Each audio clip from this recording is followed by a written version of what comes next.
ভাইরে, final match মানে কি জানেন? এটা শুধু ব্যাট বলের খেলা না, এটা হলো কলিজার জোর মাপার যন্ত্র। সারা টুর্নামেন্টে আপনি গোল্লা মারেন, কোনো সমস্যা নাই, কিন্তু ফাইনালে আপনার নাম যদি স্টিলের না হয় তবে কপালে দুঃখ আছে। আর এই চাপের খেলায় ওস্তাদকে আমাদের সবার প্রিয় কুল কেন উইলিয়ামসন, রাজশাহী ওয়ারিয়র্স এর এই লোকটা যখন ক্রিজে থাকে মনে হয় আইসক্রিম খাচ্ছে। ওই যে বলে না, অভিজ্ঞতার কোনো বিকল্প নেই, রাজশাহীর জন্য ঠিক সেটাই। বড় ম্যাচে পারফর্মার কাকে বলে সেটা উইলিয়ামসনকে দেখলেই বোঝা যায়। তবে ভাই মানতেই হবে, চিটাগাং এবার যা খেলেছে জাস্ট আনবিলিভেবল।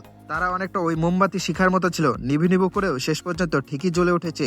কেউ ভাবেনি ওরা ফাইনাল আসবে, কিন্তু বোলাররা যেন এক একজন খেপা বাঘ, হাত দিয়ে বল করেনি যেন আগুন ঝরিয়েছে। চট্টগ্রাম এখানে এসেছে তাদের বোলারদের কাঁধে চড়ে, স্যালুট তাদের। কিন্তু এখানে একটা বড় কিন্তু আছে, বাস্তবতাটা একটু তেতো। চট্টগ্রাম আসলে ছিল বিসিবির দল, মানে সোজা কথায় কমিটির টিম। তাদের হাব ভাব দেখে মনে হচ্ছিল ভাই কোনো মতে টুর্নামেন্টটা শেষ করতে পারলেই বাসি। দায়সার একটা ভাব। কেন ভাই, ফাইনালের আগে কি আরো দুজন ভালো ব্যাটসম্যান আনা যেত না? বোলাররা তো আপনাদের টেনে টেনে ফাইনালে তুললো, এখন ব্যাটসম্যানদের একটু সাপোর্ট দরকার ছিল। ওই দুইজন ভালো ব্যাটসম্যান থাকলে আজ ম্যাচের রেজাল্ট অন্যরকম হতে পারতো। আমি তো বলবো তখন 90% চান্স ছিল শিরোপাটা চট্টগ্রামের হাতেই থাকতো।